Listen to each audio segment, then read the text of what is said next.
سب چیزیں پہلے سے بند ہو چکی تھی.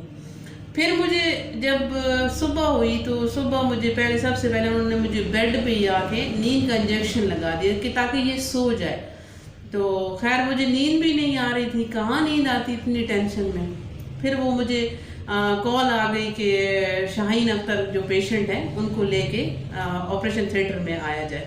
تو ویل چیئر وہ جو اسٹیچر تھا اس پہ مجھے لٹایا گیا اور مجھے اسٹیچر جو ہے لفٹ کے ذریعے پھر وہ آپریشن تھیٹر تک پہنچا. تو میری ساری فیملی میرے ساتھ تھی اس وقت اور میں آنکھیں بند کی ہوئی تھی, میں کسی کی طرف نہیں دیکھ رہی تھی. حالانکہ رو رہے تھے سب کہ پتہ نہیں کیا ہوگا, لیکن میں کسی کی طرف نہیں دیکھ رہی تھی, بالکل نہیں رو رہی تھی, میں درود شریف پڑھ رہی تھی. تو جیسے ہی مجھے آپریشن تھیٹر کے گیٹ سے اندر کیا گیا تو مجھے انہوں نے آرڈر کر دیا کہ آپ سارے جتنے آپ کے ساتھ اٹینڈنٹس ہیں وہ ملیں اور باہر چلے جائیں. تو وقتاً فوقتاً سب نے مجھے ملے اور باہر چلے گئے. جب ابو نے آئے, اور میں نے پہلے بھی ایک ویڈیو میں ذکر کیا تھا کہ جب میرے ابو آئے انہوں نے مجھے ماتھے پہ کس کیا اور میرے ابو پیچھے گر گئے. تو مجھے پتہ چل گیا کہ میرے ابو مجھے کس کر کے تو پھر گر گئے ہیں. ان سے اپنی وہ کنڈیشن سنبھالی نہیں گئی کیونکہ میرے ابو دل کے بالکل ایسے نازک تھے. میری امی جو ہیں وہ دل کی سخت ہیں, مطلب وہ برداشت کر جاتی ہیں ساری چیزوں کو, لیکن میرے ابو نہیں کر سکتے تھے. تو خیر میں درود شریف پڑھ رہی تھی, میں نے پھر بھی ہمت نہیں آ رہی, مجھے پھر وہ لے گئے اندر. میں جب آپریشن تھیٹر کے روم میں گئی, ابھی میں نے پکچریں لگائی ہیں آپ میری دیکھ سکتے ہیں ویڈیو کے اوپر جو میں نے تھمبنیل لگایا ہے, تو بالکل آپریشن تھیٹر کا روم اسی طرح جو ہے ہوتا ہے. تو اوپر سے میرے لائٹ آن کی گئی, پھر جو بے ہوشی والے ڈاکٹر ہیں سب سے پہلے وہ آئے گئے. وہاں پہ 2 لیڈیز تھیں اور 2 جینٹس تھے, پھر جو ہے وہ بے ہوشی والے ڈاکٹر آ گئے. تو سب سے پہلے وہ جب آئے تو انہوں نے مجھے کہا کہ بیٹا میں آپ کو کنولا لگاتا ہوں, آپ کو تھوڑی سی پین ہوگی. میں نے کہا جی ٹھیک ہے. تو انہوں نے مجھے بازو پہ کنولا لگایا اور پھر اس کے بعد میرے ساتھ کیا ہوا مجھے کچھ پتہ نہیں ہے. تو جب مجھے ہوش آیا تو مجھے ایسے لگ رہا تھا کہ اس کے بعد مجھے نہیں پتا کہ میرے ساتھ کتنا ٹائم لگا ہے آپریشن میں, یا میرے ساتھ کیا ہوا ہے کیا نہیں ہوا, مجھے کچھ پتا نہیں. لیکن جو میری اپنی فیملی تھی ان کے مطابق اور وہاں سارا کہ میرے آپریشن پہ 9 گھنٹے لگ گئے تھے. 9 گھنٹے آپریشن ہوتا رہا. اس کے بعد پھر 4 دن میں بے ہوش رہی. 4 دن کے بعد پھر میں ہوش میں آئی اور ڈاکٹر یہی کہہ رہے تھے کہ آپ دعائیں کریں. تو 4 دن کے بعد مجھے ہوش آیا اور مجھے نہیں پتا تھا. تو خیر جب مجھے ہوش آیا تو میں نے محسوس کر رہی تھی کہ میرے ارد گرد کچھ ہو رہا ہے, جیسے کہ لوگوں کی آوازیں مجھے سنائی دے رہی ہیں, لیکن میں ہل نہیں پا رہی تھی, آنکھیں نہیں کھول رہی تھی میری. تو پھر میں نے سوچا کہ شاید وہ کہتے ہیں مجھے تو اللہ پاک معاف کرے ایسی کوئی بیماری لاحق نہیں ہوئی, اور اللہ تعالیٰ سب کو محفوظ رکھے ایسی بیماریوں سے. کہ ایک بیماری ہوتی ہے کومے میں چلا جاتا ہے انسان اور وہ دوسروں باہر سے سن رہا ہوتا ہے سب کو, لیکن وہ خود نہ بول سکتا ہے نہ کچھ اس کی باڈی جو ہے وہ موو وغیرہ کر رہی ہوتی ہے. تو میں دل میں سوچتی ہوں کہ شاید مجھے وہ تو نہیں ہو گیا کہیں. خیر میں تھوڑی دیر کوشش کی کہ میں ہل سکوں, میری جو جسم ہے باڈی ہے وہ حرکت کرے, میری آنکھیں نہیں کھل رہی تھی. میرے منہ کے اندر ایک بڑا سا پائپ لگا ہوا تھا, وہ مجھے تکلیف دے رہا تھا اور مجھے پیاس لگ رہی تھی. مجھے دل کرتا ہے میں بولوں گی کیسے کہ مجھے پیاس لگی ہوئی ہے. خیر وہاں پہ جو ڈاکٹر تھی انہوں نے پھر اندر کچھ سپرے وغیرہ کی, ایسے ٹھنڈا مجھے لگا, ایسے لگا مجھے انہوں نے پانی پلا دیا, جیسے ان کو پتہ چل گیا کہ اس کو پیاس لگی ہے, لیکن ان کو پتہ چل گیا تھا کہ یہ ابھی ہوش میں آ رہی ہے. تو پھر اس کے بعد تھوڑی دیر گزری, پھر میرے ڈاکٹر آ گئے, دوسرے بیہوشی والے جو ڈاکٹر تھے وہ آ گئے. تو ان کی آوازیں جب میں نے سنی تو مجھے پتہ چل گیا کہ میرے ڈاکٹر آ گئے ہیں, اور اللہ تبارک تعالیٰ ان کو خوش رکھے. میرے ڈاکٹر کا نام کرنل عمران اصغر ہے ان کا نام, اور پھر وہ بہت اچھے ماشاءاللہ.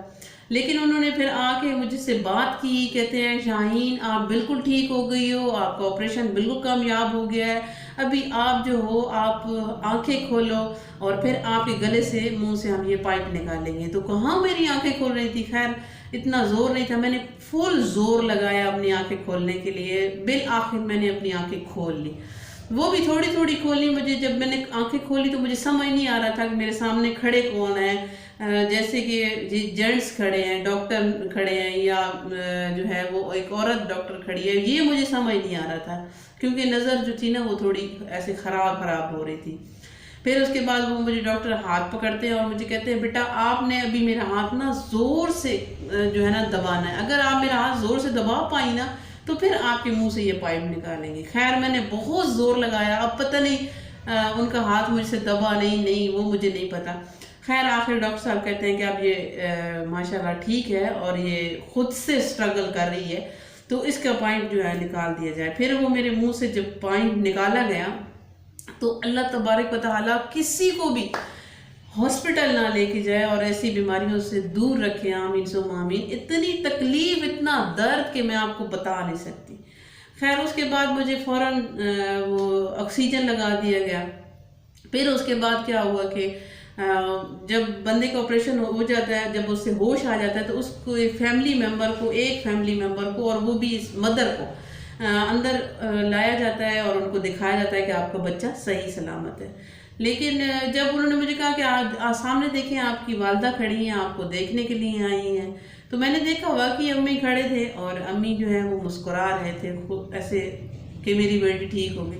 لیکن اس وقت میرے دماغ میں ایک ہی چیز آ رہی تھی اور وہ یہ آ رہی تھی کہ نہیں میرے ابو کو لے کے آئے۔ حالانکہ یہ بات میں پہلے کر چکی ہوں لیکن میں جتنی بار بھی یہ بات کرتی ہوں تو دل برداشتہ ہو جاتی ہوں اور کنٹرول نہیں کر پاتی ہوں۔ ایسے لگتا ہے کہ وہ منظر، وہ سارا کچھ میری آنکھوں کے سامنے جو ہے وہ آ رہا ہے۔ تو خیر انہوں نے کہا نہیں جی ایک ہی بندے کو پرمیشن ہے، 2 کو نہیں ہے آنے کی ہے۔ تو میں نے کہا نہیں آپ میرے ابو کو لے کے، میں نے بہت ضد کی، اپنی آنکھیں میں نے کہا میں بند کر لوں گی، نہیں کھولوں گی۔ تو پھر ڈاکٹر صاحب کہتے ہیں ٹھیک ہے اس کے ابو کو لے آئے۔ پھر میرے ابو کو لایا گیا اندر اور پھر مجھے تھوڑی دیر میں نا کہا گیا کہ آپ دیکھو آپ کے ابو آ گئے۔ تو میں نے جب دیکھا نا تو سامنے میرے ابو کھڑے تھے اور ایسے لگتا ہے کہ جیسے آنکھوں کے سامنے ابھی بھی میرے ابو کھڑے۔ تو ابو مسکرا رہے تھے لیکن میں سمجھ رہی تھی کہ میرے ابو پریشان ہیں اور پھر وہ چلے گئے۔ جب باہر گئے تو میں ظاہری بات ہے جب مجھے ہوش آیا تو میں مشینیں لگی ہوئی تھی میرے اوپر، تو ابو پریشان تھے۔ پھر اس کے بعد مجھے وہاں سے تقریباً 5 دن مجھے وہاں پہ رکھا گیا۔ اس کے بعد مجھے وارڈ میں شفٹ کیا گیا۔ جب وارڈ میں شفٹ ہوئی میں تو تب مجھے جو ہے ابو امی تب مجھے پھر ملنے کے لیے آئے اور پھر ڈاکٹر صاحب نے کہا کہ اس کو فش لا کے کھلائی جائے کیونکہ یہ فش کھائے گی۔ میں گوشت تو اتنا نہیں کھاتی ہوں لیکن پھر ابو میرے لیے بہت دور سے بنوا کے لاتے تھے اور وہ مجھے دیتے تھے کہ کھائے گی۔ اور وہاں پھر اس کنڈیشن میں کھانا پینا تو انسان کو جو ہے نا وہ اچھا نہیں لگتا ہے۔ پھر اس کے بعد میں نے 7 دن کے بعد میں نے ڈاکٹر صاحب سے ضد کی کہ مجھے ابھی یہاں سے چھٹی چاہیے، مجھے چھٹی چاہیے، حالانکہ وہ نہیں دے رہے تھے۔ میں نے کہا میں بالکل ٹھیک ہوں۔ کہتے ہیں چل سکتی ہو؟ میں نے کہا میں چل سکتی ہوں۔ تو کہتے ہیں سیڑھیاں، میں نے کہا میں سیڑھیاں بھی چڑھ لوں گی، بس آپ مجھے چھٹی دے دیں، کیونکہ میں وہاں تنگ آ چکی تھی، 4 مہینے میں گزار چکی تھی وہاں پہ۔ خیر مجھے جب وہاں سے چھٹی ہوئی تو سارے جو میرے پیپر تھے وہ میرے ابو نے جو ہے وہ کور کروائے۔ پھر وہاں سے ویل چیئر پہ مجھے بٹھایا اور ویل چیئر میرے ابو نے پکڑی ہوئی اور مجھے لے کے جا رہے۔ پھر آگے سے نا وہاں پہ میری ہاسپٹل میں کافی دوستیں بن گئی تھی، 2 دوستیں تھیں، وہ آ گئی اور انہوں نے میرے ابو کو کہا کہ انکل آپ چھوڑ دیں ویل چیئر، ہم اس کو لے کے جاتے ہیں گیٹ تک نا، آپ کو چھوڑ کے آئیں گے۔ پھر ابو میرے ساتھ اور وہ میری 2 دوستیں تھیں، انہوں نے ایک کا نام آسیہ تھا، دوسری کا نام اسوا تھا، تو ان دونوں نے پکڑ لی۔ اللہ تبارک تعالیٰ ہم دونوں کو سلامت رکھے، خوش رکھے، جہاں رہیں وہ شاد آباد رہے۔ انہوں نے پکڑ لی ویل چیئر، پھر ہمیں گیٹ تک وہ چھوڑنے آئے اور پھر یقین مانے کہ جب میں گھر آئی تو ابو بہت زیادہ خیال رکھتے تھے ہر چیز کا، کھانے پینے کا، سونے کا، اٹھنے کا۔ لائٹ چلی جاتی تھی پھر ابو نے وہ سارا بندوبست کیا کہ جو ہے نا میری بیٹی کو گرمی نہ لگے. مطلب کہ سب کے والدین ہوتے ہیں، کچھ کی مائیں بہت کیئر لیس ہوتی ہیں، کچھ کے والد صاحب، لیکن میرے والد صاحب بہت کیئر کرتے تھے، بہت زیادہ میرے لیے بہت پریشان تھے. اور ان کی جو احسان ہے میرے اوپر وہ میں شاید کبھی بھی اولاد نہیں اتار سکتی نا. لیکن میں دعا کرتی ہوں، اور آپ بھی میرے ابو کے لیے دعا کیجیے گا کہ اللہ تبارک و تعالیٰ میرے ابو کو جنت الفردوس میں اعلیٰ سے اعلیٰ مقام عطا کرے. آمین ثم آمین. اس طرح سے پھر میرا ہارٹ کا آپریشن جو ہے وہ ہوا. اس کے بعد مجھے گھر میں نا کچھ کھانے پینے کو نا بہت پرہیز کرتے تھے کہ یہ نہیں دینا، وہ نہیں دینا، یہ تم نے نہیں کھانا، وہ نہیں کھانا. پھر میں جب ڈاکٹر کے پاس گئی تو میں نے نا پوچھا، میں نے کہا مجھے تو گھر میں کچھ نہیں کھانے دیتے. تو وہ کہتا ہے نہیں ابھی یہ ماشاءاللہ بالکل ٹھیک ہے، اس کو یہ جو کھائے اس کو دو. صرف یہ ہے کہ آپ گرین پتوں والی چیزیں کوئی نہ کھاؤ، کیونکہ اس سے جو ہے بلڈ جو ہے وہ گاڑھا ہوتا ہے اور آپ کو نقصان ہوگا، تو وہ آپ نہیں کھاؤ. تو اس کے بعد ریگولر میڈیسن ابھی میری تب سے ابھی تک سٹارٹ ہے. انہوں نے کہا کہ یہ آپ نے ساری زندگی کھانی ہے، جب تک آپ زندہ ہو تو آپ نے کھانی ہے، اور میں وہ کھا رہی ہوں، تب سے کھا رہی ہوں. تو اللہ تبارک تعالیٰ سب کو جو ہے وہ صحت دے، جو بیمار ہیں ان کو شفائے کاملہ عاجزہ عطا فرمائے. کیونکہ بیماری اللہ کی طرف سے آتی ہے، اللہ اپنے قریب کرنا چاہتا ہے انسان کو بیماری. لیکن کبھی کبھی بیماریاں ایسی تکلیف دہ ہوتی ہیں جو لوگ ہمیں دے رہے ہوتے ہیں. میرے جو ڈاکٹر تھے وہ یہی کہتے تھے کہ آپ کو دل کی جو بیماری ہے، دل کا مسئلہ کس وجہ سے ہوا، کیوں ہوا. لیکن ان کو نہیں پتا تھا کہ میں جس حالات سے گزر کے آ رہی تھی، تو میری جو دل کی ہارٹ کی بیماری تھی نا، وہ میری ٹینشن کی وجہ سے ہوئی تھی، پریشانی کی وجہ سے ہوئی تھی. جو میں پریشان رہتی تھی، ٹینشن میں رہتی تھی، کسی کو بتاتی نہیں تھی اپنی تکلیفیں، اپنے اندر ہی رکھتی تھی. میں کہتی تھی کہ شاید میں کسی کو بتاؤں گی لوگ میرا مذاق اڑائیں گے، لوگ کہیں گے ایسے ہے ویسے ہے. تو اس لیے میں وہ باتیں کسی سے شیئر نہیں کرتی تھی، بس اپنے اندر باتیں رکھتی تھی. اور اس اندر رکھنے کی باتوں کی وجہ سے مجھے ہارٹ پرابلم ہو گیا.